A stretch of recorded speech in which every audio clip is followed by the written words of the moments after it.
Alright, hello and welcome to today's Studio Army Review.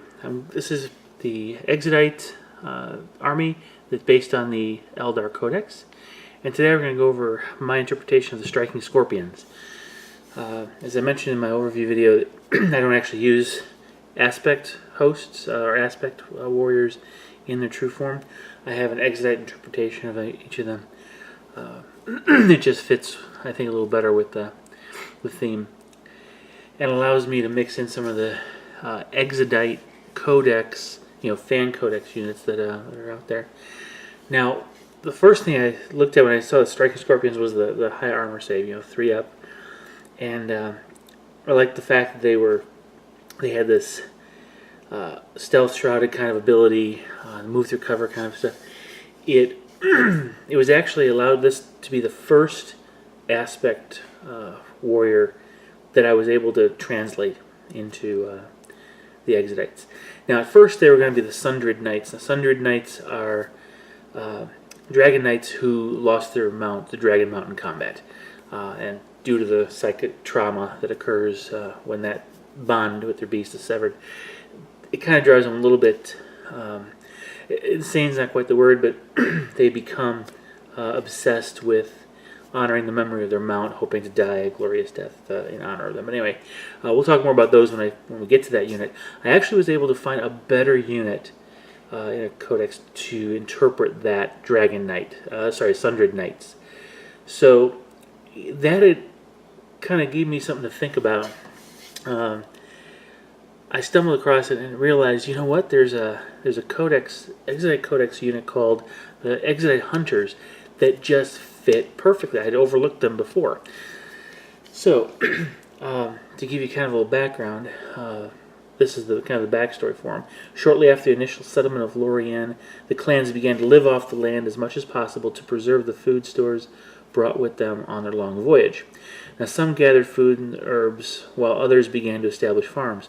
Still others took to a life of hunting to supplement the Exodite diet. These Exodite hunters exist today as a small but integral part of the clan society. Now, they patrol the wilds around the Exodite communities and prevent predators or marauders from damaging crops, livestock, or their kin. Experts at stalking and camouflage, hunters use dragon hide cloaks to blend in with their surroundings. The dragon hide cloak also serves to protect them from the many dangerous creatures that inhabit the wild regions of Lorien. The dense foliage limits the visibility during hunting, so they prefer small, short-range weapons such as the Exodite handbow. Now, if you look at the Striking Scorpions stat line, they're just high initiative elves. Strength 3, toughness 3 kind of stuff. But they've got that high armor, 3+ armor. As far as their war gear go, they also have the shuriken pistol, scorpion chainsword, and then the plasma bullet grenades, as well as manda blasters. So I had to figure a way to weave all those in. Now, fortunately, the infiltrate, move through cover, and stealth played right into the Exodite Hunter concept. So didn't have much to explain there. But some of these other things I did have to try to figure out. So what I decided, it took me a while to come up with, to refine some of these. But for the manda blasters, I just kind of interpreted them as hunting darts. Hunting darts are very short-range weapons that can be used in close combat as the enemy approaches. A small bundle of sharp flechettes are fitted in the end of a blowpipe and discharged right as the enemy engages the hunters in close combat. Due to the extreme short range of this particular attack, the flechettes do not miss. Hunting darts are discharged at initiative step 10, just like the manda blasters. So that's really what they are. You can think of it as the hunters realize they're about to be charged. They'll load up the flechette pipe in their mouth, just hold it, getting ready. And as soon as they are charged, just before the enemy gets there, they blow. And the first thing that happens is the enemy's rained on with these sharp darts. So that's how I wove the manda blasters in. Now, I mentioned the Exodite handbow, I think in one of the other videos. The Exodite handbow works out real well as a shuriken pistol. 12-inch pistol. It fits. Now, Crossbows, pistols, bows, or sorry, crossbows, handbows, and bows, they all fire psychically charged bolts or arrows, just like in the Exodite fluff. So they're a little more lethal than just a regular arrow or bolt. And so, because of the psychic charge on them, Blade Storm just fits right in. And using a 5-up or AP5, Eldar Technologies able to create very sharp edges. So didn't have any difficulty doing that. Now, as far as the Scorpion Chainsword, obviously chainswords and rustic kind of hunters don't really mix well, so I had to come up with something different there. Now, really, the chainsword is just basically a +1 strength AP6 weapon. So essentially, I just decided to call those hunting blades, and essentially the hunters have the metallurgy they're using allows the blade to have a slightly sharper edge, hence the AP6, and their skill with it allows them to use their strength, actually increase their strength in combat. So that's kind of how I interpreted the chainswords. They became hunting blades. Now, what was a little harder to do was trying to figure out how to do the Exarch special weapons. But as I got as I decided that the Corsair, Black Ark Corsair model for the Warhammer Dark Elves fits the image really, really well, I was actually inspired by a couple of the weapons on the sprues. So I actually decided to model the 10-man squad into 2 5s. So what I've done is created 2 Exarchs. Now, the biting blade is a regular 2-handed weapon. So what I tried to do was figure out what could I do a little differently here. It was easy to come up with something for when they were Sundered Knights, but this is a little bit harder. But looking back at some history, that there have been a lot of armies that have used short stabbing spears. So we're not thinking a long, 6 foot, 5, 6 foot, 2-handed, weapon that we often think of. There's actually thrusting spears that are one-handed, that are very nimble. African tribes used a lot of those, but there are several others throughout the world that use smaller spears. And it turned out that one of the weapons on the sprue for the Corsairs was something just like that. And so I decided to make that the biting blade. Now, the biting blade is 2-handed, so I would lose the extra attack. So even though he looks like he has 2 weapons, he only gets credit for the 1.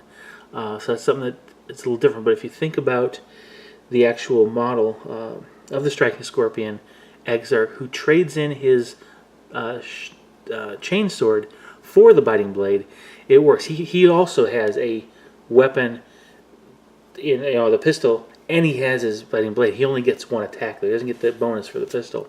So it's no different than having a actual biting blade. So that's just my interpretation for it. It works really well.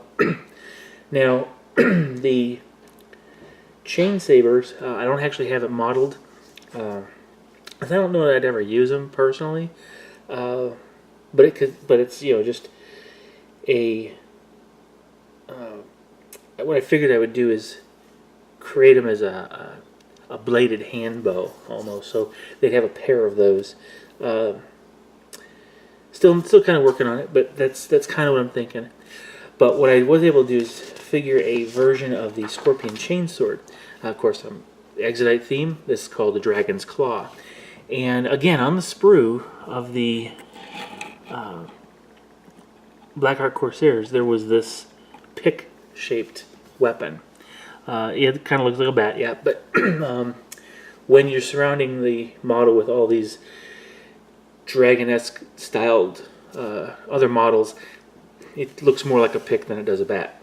But when you look at the concept of a pick, in history that was an extremely effective armor-piercing weapon, and it seemed to fit very well here because it's a heavier weapon.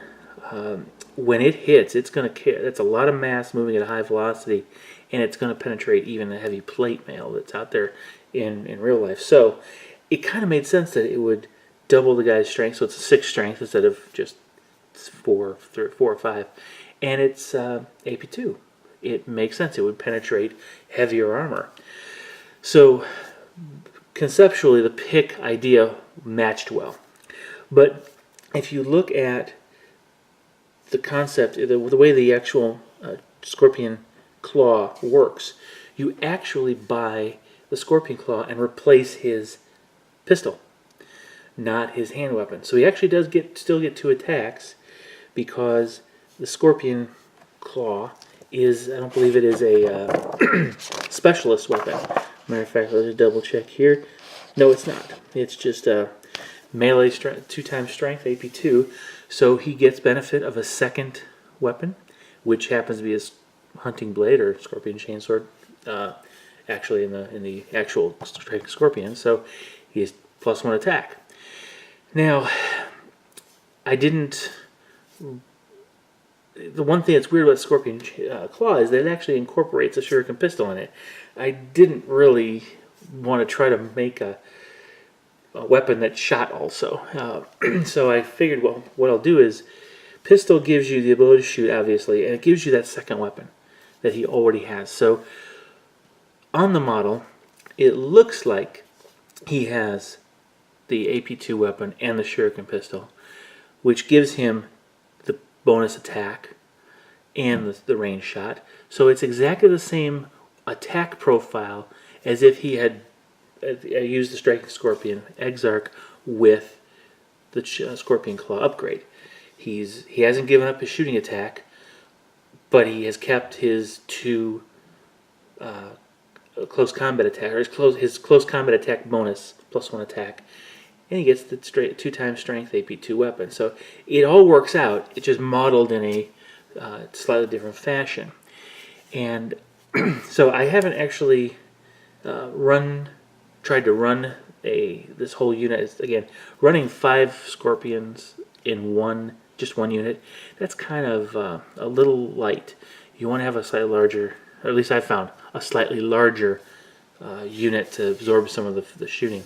Because again, they're just like Marines, except they're weaker toughness, and they end up dying pretty quick, even because you get so many hits with the low toughness. So I haven't actually used the Scorpion Claw much. I typically just use the Biting Blade because it is cheaper, and I tend to run a bigger unit. So more to come as I start converting. I want to get more of these guys and actually make 2 separate units. One with the Biting Blade Exarch and one with the Scorpion Claw, or sorry, Dragon's Claw weapon, and one with the Dragon's Bite weapon. That's what I call the Biting Blade, Dragon's Bite. Okay, so that's how I went about interpreting the Striking Scorpions. It works out pretty well. I think it fits fits the plan real well. Now you notice that they actually have different hair colors, and they're colored differently, unlike the Guardians before. Because remember, these are there aren't a lot of Exodite hunters. They kind of go off on their own, do the hunting from each clan. So each unit is a conglomeration of the Exodite hunters in the area when they come to war, and so there are multiple units. One thing you'll see here is each clan has a different hair color. Now, in my design of the house clans, each clan has one hair color. So if you think of Lord of the Rings, each of the 3 elf kingdoms, each of the elves had a different hair color. In Mirkwood, it was all very, very blonde. In Rivendell, it was more. It wasn't as bright blonde. It was more of a. Maybe it's just a dirty blonde, but there were more browns in there. And if you look at the Sylvan elves in Mirkwood, those were, I forget her name, but anyway, they were darker color hair. So I kind of used that to get the concept of having each clan have a different hair color. But in the case of the units where they're individuals that go off, like these hunters, they would come together and support each other, and they would each be from different clans, representing different clans, so they're all painted with different clan colors and different hair. So you'll start noticing in some of the other units that may come up that the hair color will be uniform throughout the unit if they're all part of one clan. So just a little side note on my interpretation of the elves within, or Eldar within, the Exodite community. So that's the Striking Scorpions, or in the Exodite Codex, the Exodite Hunters. So I hope this kind of gave you a kind of a eye or a view into my thought processes, and hopefully I'll give you some ideas to think creatively for some of the armies you may have. Even if, especially if you're coming up with your own army, not necessarily your own units, but just your own, maybe it's your own Space Marine chapter, or your own Necron, whatever they call it, dynasty, whatever. Maybe this will help you come up with some ideas or concepts that might take you in a different direction on that and expand your concept of your army. So, hope you enjoyed. Comment below. Let me know what you think. Share, like, and subscribe. Thank you very much for watching, and I'll see you in the next Studio Army review. Okay, bye-bye.